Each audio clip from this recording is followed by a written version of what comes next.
윤여민 FP가 지금 시장 어떻게 보고 있는지 확인하고 시장 특징주들 조금 더 점검해 보도록 하겠습니다. 윤 FP 시장 지금 어떻게 보고 계십니까? 이제 지난주 금요일에 미국이랑 네. 이제 뭐 유럽은 좀 휴장을 하다 보니까 일단 지금 시장 같은 경우는 좀 미국 선물과 좀 많이 영향을 좀 끼치지 않나 좀 생각을 하고 있고, 특히 이제 오늘 10시 반 이제 중국 시장 이제 개장하면서 제가 알기로 이제 1분기 이제 중국의 지금 GDP 성장률 관련돼서 좀 얘기가 나올 것으로 보이고 있기 때문에 관련돼서 아무래도 좀 관망 심리가 좀 있지 않을까 좀 생각을 하고 있고, 특히 지난주부터 지금 미국이 좀 긴축 드라이브를 좀 강하게 걸고 있고, 또 그 중국 봉쇄에 관련된 부분이 지금 뉴스가 나오면서 좀 투심을 좀 억눌렀던 부분은 분명히 있습니다. 이게 네네. 이제 우리나라 같은 경우도 사실 이제 예상을 못했습니다만 이제 금리를 올렸던 부분들, 결국 이제 금리에 대한 부분들이 좀 많이 이제 시장을 좀 질렀던 부분이 있는데, 특히 이제 매크로적인 부분에서는 이제 뭐 시장에 관련된 이제 뭐 경제 지표 같은 경우는 5월 달로 좀 예정이 돼 있기 때문에 지금 4월 남은 기간 동안에는 특별하게 좀 매크로 지수에 관련된 부분은 없습니다. 결국은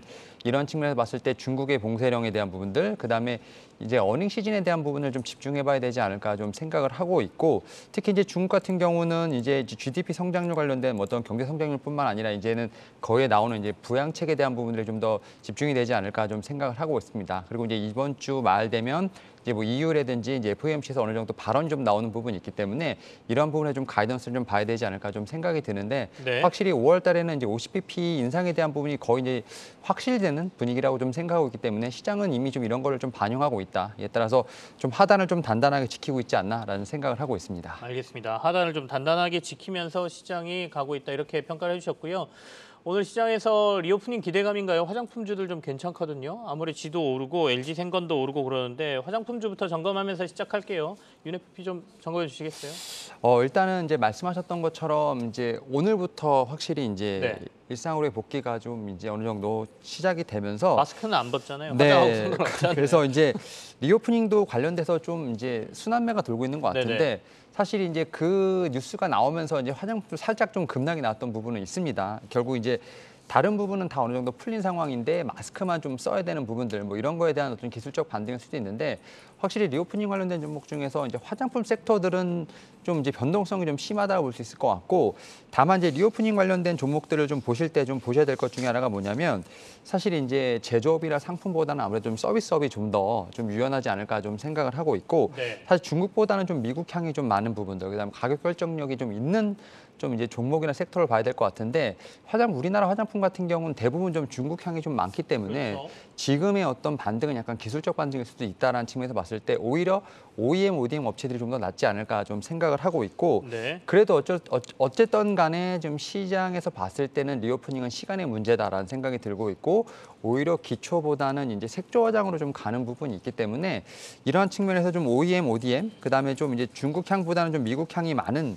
그리고 또 이제 어떻게 보면 지금 화장품 쪽에서도 지금 상당히 많은 부분들이 좀 일어나고 있는데, 좀 기능성에 대한 부분들이 좀 많이 강조가 되는 측면에서 봤을 때 저는 코스맥스가 그나마 좀 제가 볼 때는 좀 OEM 업체로서는 좀 계속 봐도 되지 않을까 좀 생각을 하고 있는데, 최근에 지금 화장품 소재를 이용해서 뭐 코스메틱 섬유 뭐 이런 쪽으로 좀 많이 좀 개발을 하고 있는 상황이라 말씀드릴 수 있을 것 네. 같습니다. 뭐 침구류나 의류도 선보인다고 하고 있고, 또 이제는 이제 좀 일상생활에서 잠자는 동안에도 뭐 피부를 관리할 수 있는 뭐 이런 좀 시대가 또 온다는 생각을 갖고 있기 때문에, 이러한 측면에서 좀 미래를 좀 투자하는 코스맥스 같은 경우는 오히려 화장품 기능에 대한 부분이 좀 더 강조되기 때문에 이런 부분도 한번 체크해 보시면서 좀 화장품 관련된 섹터를 보시면 어떨까 좀 말씀을 드려보도록 하겠습니다. 코스맥스가 미국향이 많은가요? 아까 미국향 주목하자고 말씀하셨고, 그리고 아. 차트 좀 보니까 9만 원을 넘어서는 게 굉장히 중요할 것 같은데 가격적으로는 어떻게 보고 계세요? 일단 코스맥스가 아직까지는 좀 중국향이 좀 많은 상황이라고 네네, 말씀드릴 수 있을 네. 것 같은데, 그래도 OEM, ODM 쪽이다 보니까 그래도 좀 어떤 원 브랜드보다는 조금은 좀 낫지 않을까 좀 생각을 하고 있고,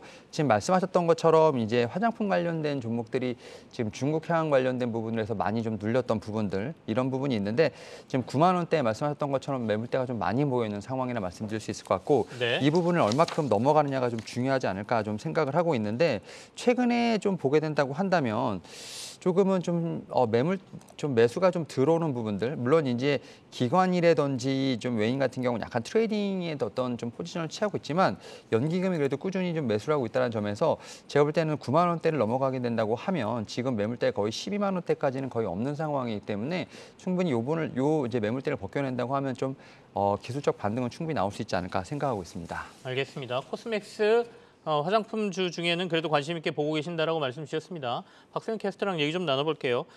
저희가 화장품주 보고 있는 게 리오프닝이잖아요. 네. 결국에는 거리두기도 다 해제하고 이제 만날 사람들 다 만나라 이런 건데 여행, 리오프닝에 저희가 또 얘기하는 것들이 또 있잖아요. 항공주 여러 가지 있지 않습니까? 그중에 좀 오늘 강세 보이거나 좀 봐야 될 업종이 있어 보이십니까? 네, 오늘 화장품에 이어서 이 면세점 관련 주들 조금 올라오고 네. 있습니다. 이 해외여행 수요가 회복되면서 면세점 매출도 반등이 기대된다는 분석이 나오면서 상승을 보이고 있는데요.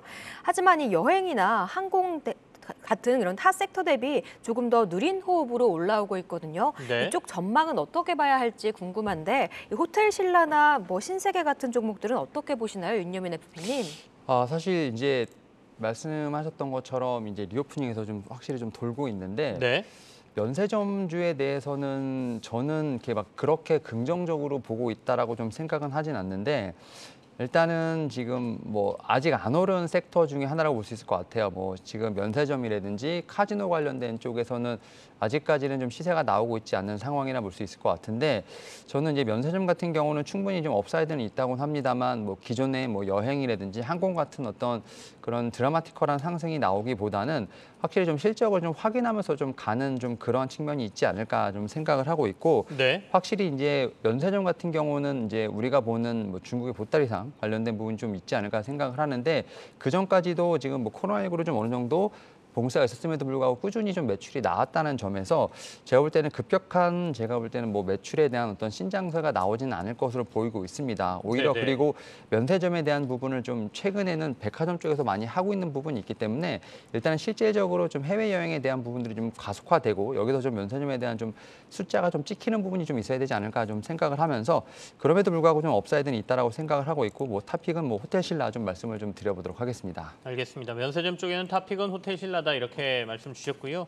지금 뉴스 나온 거 보니까 중국의 락다운이 이번 주가 피크 가능성이 있다는 얘기가 있습니다. 20일 상하이가 봉쇄를 대폭 완화할 것이다라는 얘기가 있거든요. 이 얘기는 유가에도 영향을 미치고 중국 증시에도 영향을 미치고 전체적으로 그리고 테슬라의 상하이 공장 폐쇄 얘기가 좀 있었지 않습니까? 그래서 전기차 업계에도 영향을 미칠 뉴스니까 한번 눈여겨보시길 바라겠습니다. 윤여민 FP하고 하나 더 얘기를 해보고 싶은데 오늘 사료주가 좀 강하거든요. 근데 사료주는 워낙 테마성으로 요즘 계속해서 강세를 보였기 때문에 사료주 움직일 때 보통 또 움직였던 게 농기계 이쪽이었어요. 네, 맞습니다. 근데 오늘 농기계는 딱히 움직임은 없거든요. 이 농기계 어떻게 봐야 되죠?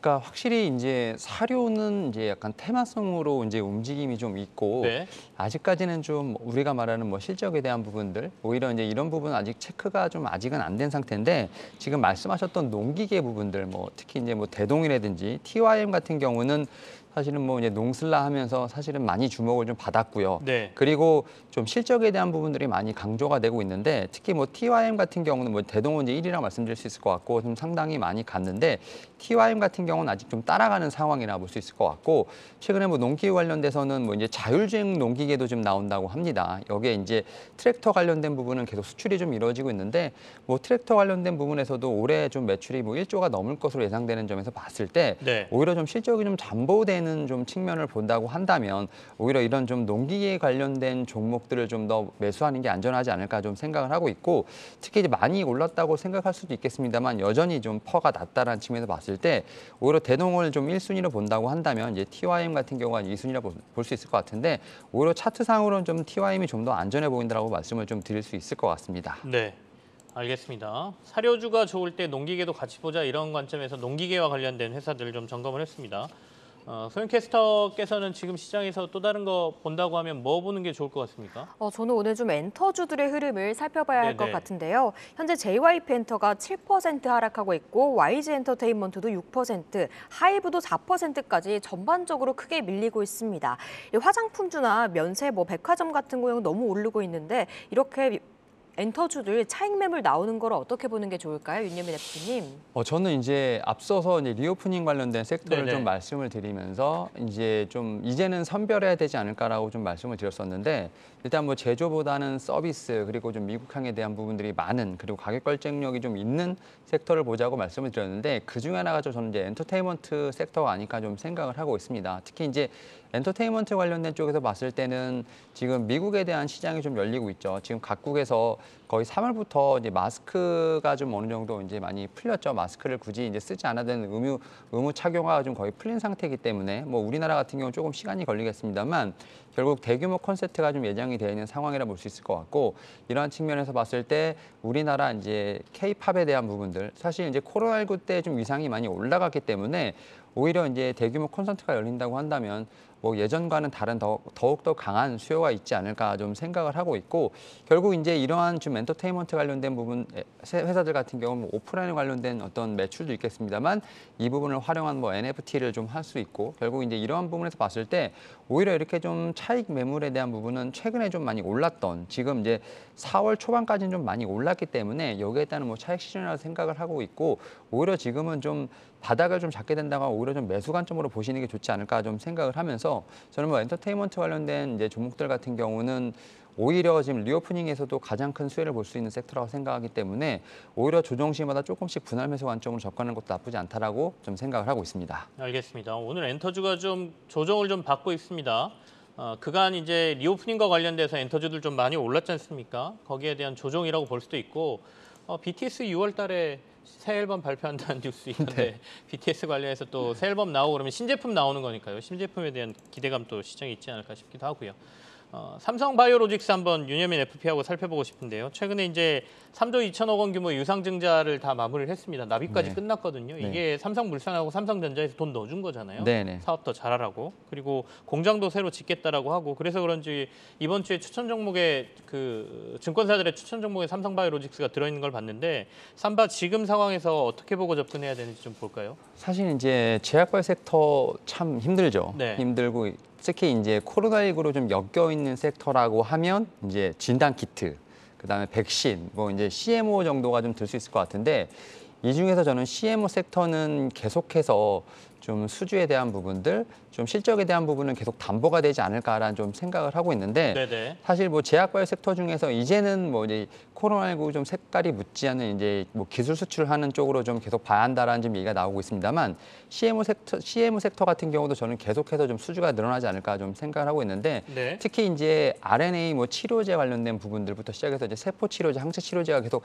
나오고 있는 상황인데 이런 위탁 생산을 하는 것도 상당히 좀 이제 진입 장벽이 높다고 합니다. 이제 뭐 배양부터 시작을 해서 지금 제조하는 데까지 상당히 까다롭기 때문에 지금 삼성바이오로직스 같은 경우는 좀 그런 부분에서 상당히 좀 굳건한 1위를 좀 지키고 있다는 측면에서 저는 업사이드가 충분히 있다라고 좀 생각을 하고 있고 뭐 삼성바이오로직스 이제 셀트리온 같은 경우는 최근에 뭐 뉴스들이 좀 뭐 여러 가지 뉴스들이 나오고 있습니다만 결국 이제 좀 바닥이다라는 뉴스들도 많이 나오고 있는 것 같습니다. 네. 이러한 측면에서 봤을 때 삼성바이오로직스 같은 경우는 CMO 쪽에서는 당연히 지금 1위라고 좀 생각을 하고 있고 좀 매수에 대한 부분을 좀 고려해 보시는 게 어떨까 좀 생각을 하고 있는데 다만 이제 지금 이제 제약바이오 섹터 쪽으로는 매수가 좀 본격적으로 좀 들어오지 않는 상황이기 때문에 일단은 좀 이제 매수의 좀 흐름을 좀 보시면서 아직까지는 좀 기관과 연기금은 좀 매수하고 있습니다만 확실하게 뭐 활발하게 좀 매수를 하고 있다는 좀 측면은 보이지 않고 있기 때문에 네. 오히려 살짝 좀 바닥에 대한 부분이 좀 확인이 됐을 때 충분히 좀 매수가 좀 가능하지 않을까 좀 생각하면서 삼성바이오로직스 같은 경우는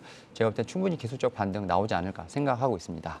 그러면 지금 진입하기에는 적절한 시점은 아니다. 조금 더 지켜보자라는 말씀이신가요? 일단은 좀 네. 분할 매수 관점으로 보시는 건 좋은데 일단은 좀 당장이라기보다는 좀 80만 원대 지금 초반에서 움직이고 있는데 좀 어느 정도는 바닥을 좀 확인하는 좀 이러한 좀 양봉이 좀 나왔으면 하는 바람이 있습니다. 거의 지금 음봉을 계속 한 7거래에서 8거래를 나오다가 지금 네네. 양봉이 조금 나오고 또 음봉 나오고 제가 볼 때 좀 음봉 개수가 좀 너무 많기 때문에 좀 이제는 좀 터닝 어라운드하는 좀 이제 이평선이 좀 배열이 좀 정배열이 되는 그 시점에 한번 노려보시는 게 어떨까 하면서 지금도 분할 매수 관점은 유효합니다만 조금 시간이 걸릴 수 있다라는 점을 좀 말씀을 드려보도록 하겠습니다. 알겠습니다. 삼성바이오로직스와 관련돼서 이슈를 좀 점검해 봤습니다. 박세영 캐스터랑 또 얘기를 좀 나눠볼게요.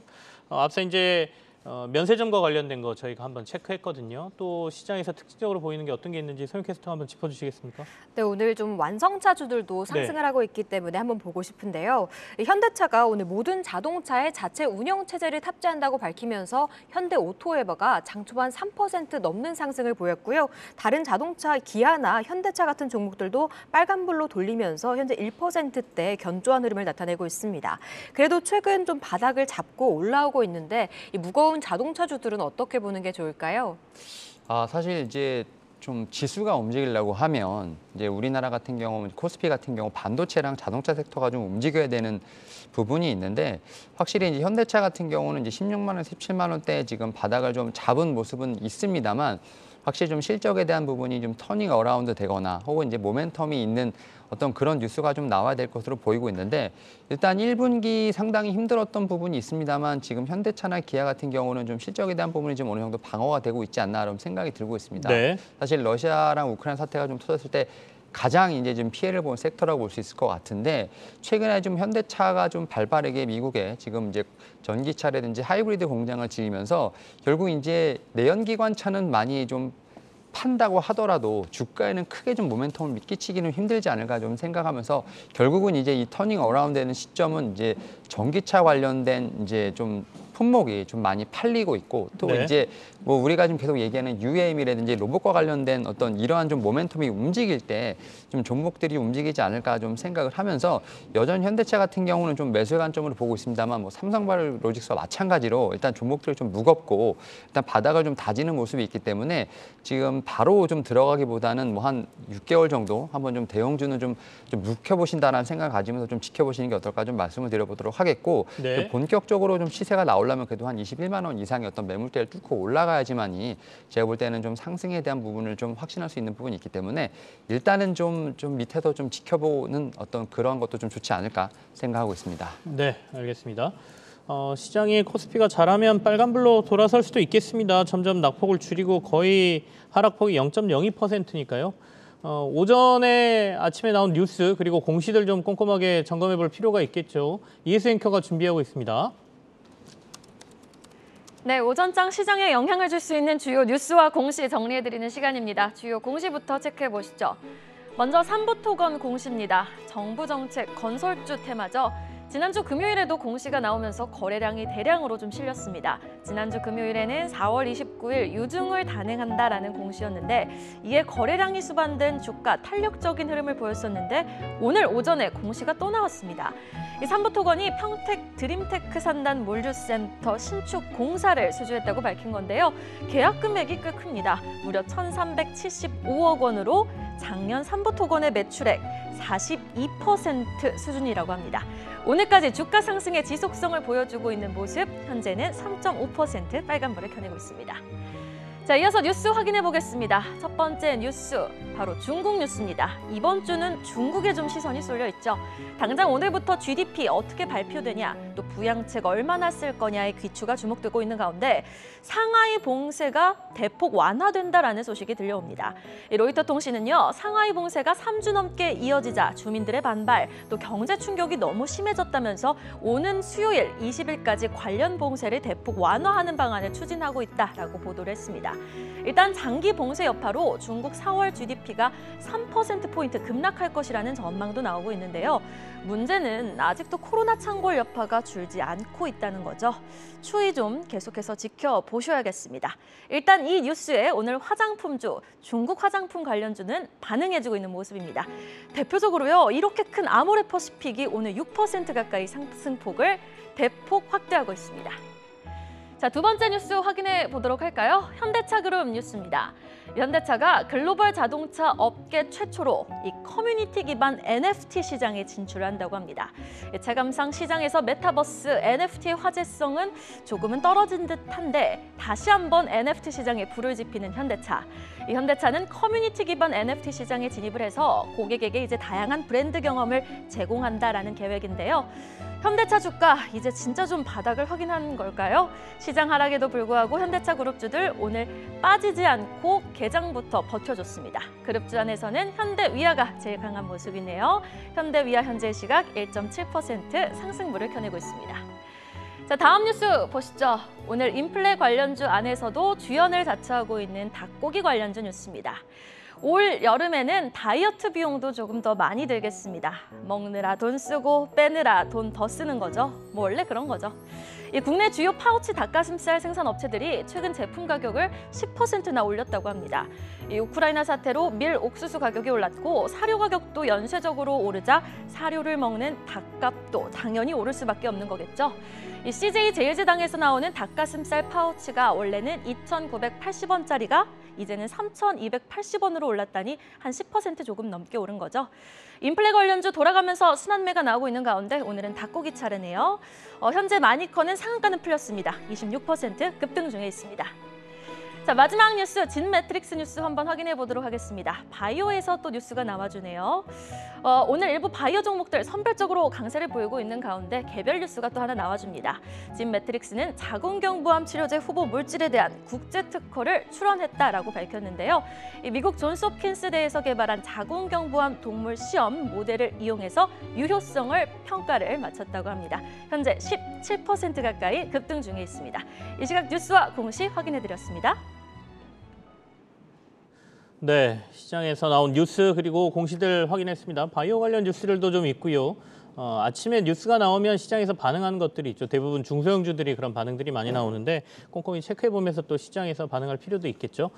오늘 또 뉴스 나온 것 중에 알파홀딩스가 자율주행 로봇 AI 반도체 개발 국책과제에 선정됐다는 뉴스가 있습니다. 이거 좀 확인하고 가겠습니다.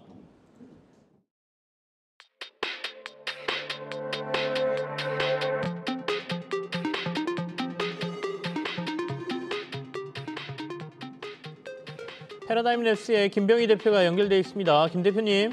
네, 안녕하세요. 앞서 제가 뉴스는 헤드라인은 말은 했는데 알파홀딩스가 지금 국책과제로 선정된 것과 관련된 자세한 내용을 좀 전해주십시오. 네, 그 시스템 반도체 설계 및 디자인 전문 서비스 전문 기업 알파홀딩스가 자율주행 로봇 인공지능 반도체 개발 국책과제를 진행하게 됩니다. 회사 측에 따르면 이번 국책과제 기술 개발 배경에는 소형 로봇에 필요한 저전력 고성능 카메라 응용 인공지능 반도체 개발을 지원하여 상용화하고자 하는 것이며 과학기술정보통신부 자료에 따르면 2024년 세계 인공지능 SoC 시장은 약 63조 원이며 국내는 약 2.5조 원 규모로서 연평균 7.6%로 성장할 것으로 전망되고 있습니다. 또한 가정용 서비스 로봇은 2024년 글로벌 약 35조 원, 국내는 약 2.5조 원으로 연평균 35%의 초고성장이 전망됩니다. 최근 식당 및 병원 등에서 사용되는 소형 이동형 자율주행 로봇은 산업용 PC를 기반으로 카메라를 장착하고 있어 인공지능 연산에 많은 전력을 사용하는 문제점이 있습니다. 이러한 로봇들에 장착되는 카메라 수량이 증가하고 있고 사용 시간을 늘리고 효율성을 제고하기 위해서는 저전력 카메라 영상 인공지능 연상이 가능한 전용 반도체 개발이 필수적입니다. 알파홀딩스는 국내 최고 수준의 인공지능 반도체 SoC 설계 인력을 다수 보유하고 있고 과거 설계에 대한 풍부한 경험을 가지고 있기 때문에 이번 국책과제를 통해 인공지능 및 자율주행 로봇을 위한 SoC 플랫폼 개발을 내재화할 계획이라고 밝혔습니다. 이러한 이슈로 인해 현재 알파홀딩스 주가는 약 10% 정도 상승을 좀 보이고 있습니다. 자율주행 로봇뿐만 아니라 로봇 전반에 대한 관심은 이번 주주총회에서 삼성그룹이나 현대자동차그룹 등 대기업에서 미래 신사업으로 언급한 만큼 유망한 분야라고 생각이 됩니다. 다만 이와 관련된 기업들이 재무구조상으로 우려한 기업들도 많지만 대부분 재무구조상 우량하지 않은 부분이 어느 정도 존재하기 때문에 적극적인 매수보다는 보수적으로 좀 접근해 볼 필요성은 있다고 판단됩니다. 네, 이상입니다. 네, 알겠습니다. 기업의 재무적인 부분까지 좀 체크하고 들어가자. 보수적인 접근도 필요하다. 이렇게 말씀해 주셨어요. 김병희 대표님 고맙습니다. 네, 감사합니다. 네. 알파홀딩스 저희가 국책과제 선정 얘기를 하면서 주가가 6%대에서 10%대까지 강세를 조금 보이고 있는데 앞서 말씀하신 것처럼 재무적인 부분이나 보수적인 접근도 필요하다고 하니까 꼼꼼히 좀 보시기 바라겠습니다. 윤여민 FP하고 이 자율주행과 관련된 기타 다른 회사들도 있는지 좀 확인을 좀 할게요. 윤 FP. 아까 현대차 얘기도 좀 나왔고 네. 현대차도 결국에는 자신들의 소프트웨어를 탑재하겠다는 얘기는 앞으로 자율주행에 대비하겠다는 얘기 아니겠습니까? 네.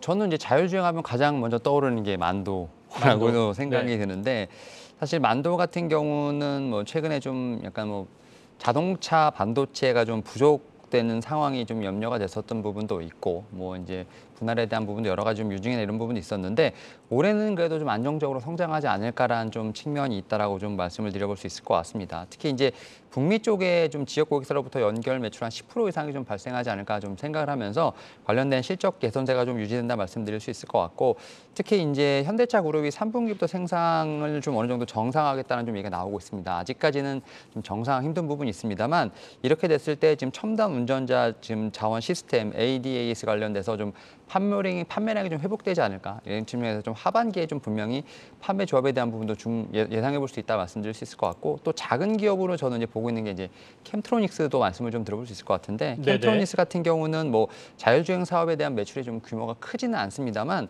뭐 성장 동력으로 분명히 자리 잡을 수 있지 않을까 좀 생각을 하면서 이제 올해 지금 2월부터 국토부 주관으로 지금 수도권 경부선 지금 815km 구간의 자율주행 본사업 참여가 좀 예상되었기 때문에 이 부분에 대해서 분명히 이력에 대한 추가는 분명히 있습니다. 따라서 이 두 회사도 한번 같이 한번 보시는 게 어떨까라고 좀 말씀을 드려보도록 하겠습니다. 알겠습니다. 자율주행과 관련돼서 앞으로 가야 될 길이죠. 만도를 가장 최우선주로 말씀을 하셨고 캠트로닉스도 같이 관련해서 관심을 갖자 이렇게 얘기를 해주셨습니다.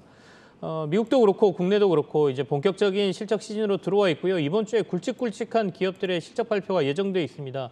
미리 좀 시장의 예상치 그리고 어떻게 나올지에 대해서 점검을 하고 자료를 좀 저희가 정리를 해놓은 게 있거든요. 박소영 캐스터가 준비를 하고 있습니다. IR 센터로 넘깁니다.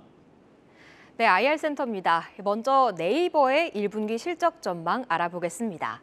네이버의 올 1분기 매출은 1조 8,789억 원으로 전년 동기 대비 25% 늘어나고 영업이익은 3,441억 원으로 19%가 증가할 것으로 시장에서는 예상하고 있는 상황입니다. 먼저 네이버의 지난 1년간의 영업이익 변화 추이도 살펴보겠습니다. 네이버는 작년 2분기부터 계속해서 3천억 원대의 영업이익을 내고 있습니다. 부문별로는 콘텐츠의 성장이 두드러지고 있는데요. 이번에도 그 기조는 이어갈 것으로 전망되고 있습니다. 이를 증권사들은 어떻게 분석하고 있는지도 살펴보겠습니다. 먼저 하나금융투자는 코로나의 수혜를 받던 서치 플랫폼과 커머스 매출 성장폭이 이제는 정상화되면서 전분기 대비 역성장을 예상하고 있습니다.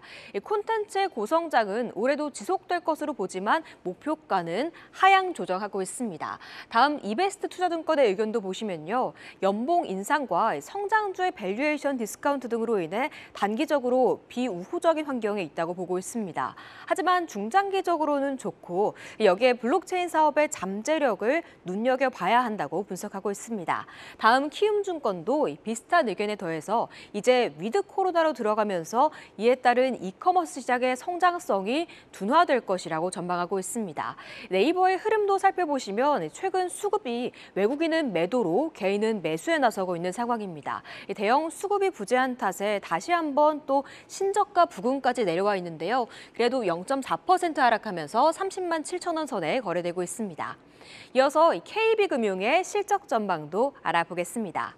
KB금융의 올 1분기 이자 수익은 4조 2,160억 원이고 전년 동기 대비 16% 늘어날 것으로 보이고 있습니다. 영업이익은 1조 7,747억 원으로 1%가 늘어날 것이라는 시장 전망이 나오고 있는데요.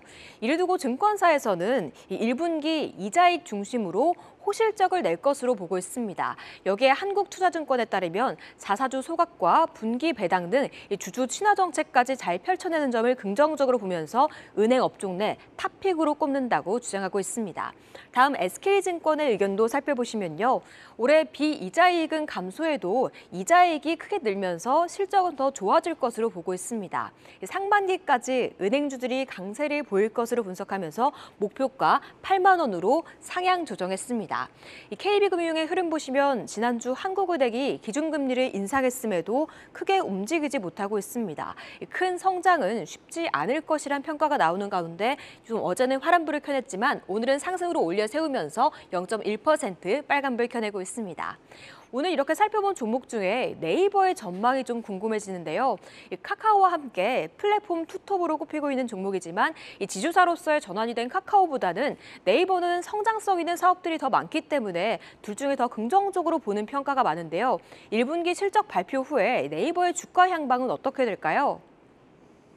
일단은 네이버 같은 경우는 지금 뭐 카카오와 마찬가지로 지금 우리나라 플랫폼의 지금 대장주라 볼 수 있을 것 같은데 확실히 지금 증권가에서 얘기가 나왔던 것처럼 단기적으로는 좀 비우호적인 좀 상황이 계속 지속되지 않을까 좀 생각을 하고 있는데 결국 이제 1분기는 약간 숨고르기, 그다음 2분기부터는 어떤 저점을 잡는 부분이 있지 않을까 좀 생각을 하고 있는데 결국 성장주 밸류가 좀 많이 디시되는 어떤 이런 분위기가 좀 감지됐기 때문에 이러한 부분에서 좀 지금 1분기에 좀 급속도로 좀 조정을 받았다라고 좀 말씀을 드릴 수 있을 것 같고 다만 이제 좀 중장기적으로 봤을 때는 확실히 좀 프리미엄에 대한 부분들, 좀 성장성에 대한 부분은 분명히 주목할 필요가 있지 않을까라는 좀 생각을 하고 있습니다. 특히 이제 AR, VR 형태의 어떤 커뮤니티형 메타버스 제페토가 제가 볼 때는 충분히 좀 모멘텀이 살아있다 볼 수 있을 것 같고, 특히 이제 2분기에 론칭 예정이죠. 라인 자회사인 라인 넥스트의 좀 NFT 거래소 플랫폼 도시에 대한 부분도 분명히 주목이 된다라고 좀 생각이 들고 있습니다. 이런 측면에서 봤을 때 확실히 플랫폼을 좀 넘어서 이제 뭐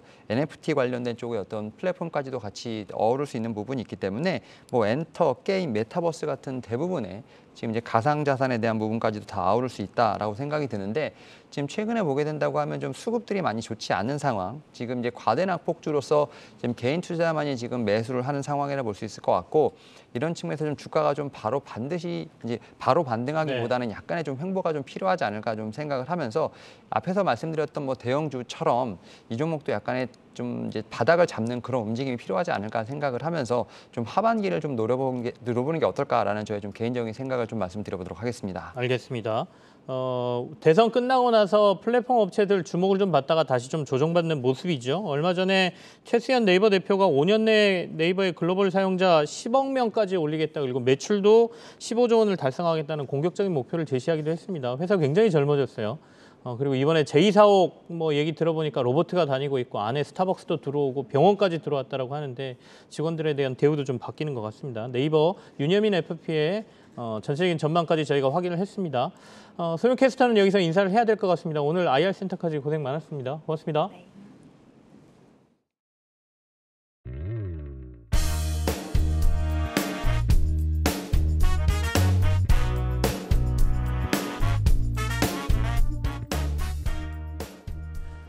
네, 윤여민 FP가 가져온 관심주 좀 보겠습니다. 어떤 거 가져오셨나요? 저희 한번 띄워볼까요? 윤여민 FP의 오늘 공략주는 HSD 엔진입니다. 왜 가져오셨는지 내용부터 듣겠습니다. 일단 뭐 조선과 관련돼서 네. 지금 이제 어떻게 보면 슈퍼사이클이 시작됐다라는 얘기가 나오고 있고, 조선 3사보다는 그래도 좀 기자재 쪽이 좀 더 빠르게 움직일 수 있지 않을까라는 생각을 하고 있는데요. 네. 일단 뭐 동사 같은 경우는 세계 2위의 저속 엔진 시장 점유율 한 평균 20% 정도를 지금 보유하고 있다라고 생각을 들고 있고, 특히 삼성중공업이라든지 이제 대우조선해양이 좀 수주를 받으면 그 수주량이 거의 7에서 80% 정도는 지금 엔진 수주를 받기 때문에 조선 3사가 잘 나가게 된다면 이제 자연스럽게 좀 낙수 효과를 좀 누릴 수 있는 회사라 볼 수 있을 것 같습니다. 여기에 이제 좀 조선 건조 초기에 좀 납품이 인식이 되는데, 조선주보다 먼저 좀 실적 턴어라운드가 예상되고 있기 때문에 여기서 좀 빠르게 좀 실적에 대한 부분들, 여기에 또 주가가 좀 반응할 수 있지 않을까 좀 생각을 하고 있고, 네. 최근에 좀 조선 이제 신주 성과가 올라가면서 이제 뭐 고마진 수출 매출도 좀 증가하고 있다, 이런 측면을 볼 수 있을 것 같고, 그래서 작년에 좀 적자를 시현했지만 올해는 좀 흑자, 내년에는 좀 한 자릿수의 영업이익률 턴어라운드가 좀 예상이 된다 말씀드릴 수 있을 것 같습니다. 네. HSD 엔진 결국엔 조선주 가면 따라갈 수밖에 없다라고 말씀하셨고요. 지금 이전 신고가가 12,250원입니다. 이거 어디까지 봐야 되나요? 저는 좀 신고가를 좀 보고 싶다라고 네. 좀 말씀을 드려보도록 하겠고, 그래서 저는 이제 목표가를 좀 13,000원을 좀 말씀을 좀 드려보도록 하겠는데, 일단 조선주 같은 이제 어떤 경기 민감주 같은 경우는 좀 출발이 좀 힘들다 하더라도 출발하면 계속 갈 수 있는 부분들이 있기 때문에 저는 좀 신고가로 좀 13,000원 말씀을 좀 드려보도록 하겠습니다. 알겠습니다. HESD 엔진이죠. 목표가는 13,000원에 손절가 9,000원 제시하셨습니다. 오늘 조선주와 관련돼서 엔진 만드는 회사까지 윤여민 FP와 함께 살펴봤습니다. 여기서 윤여민 FP 인사드릴게요. 고맙습니다. 네, 감사합니다.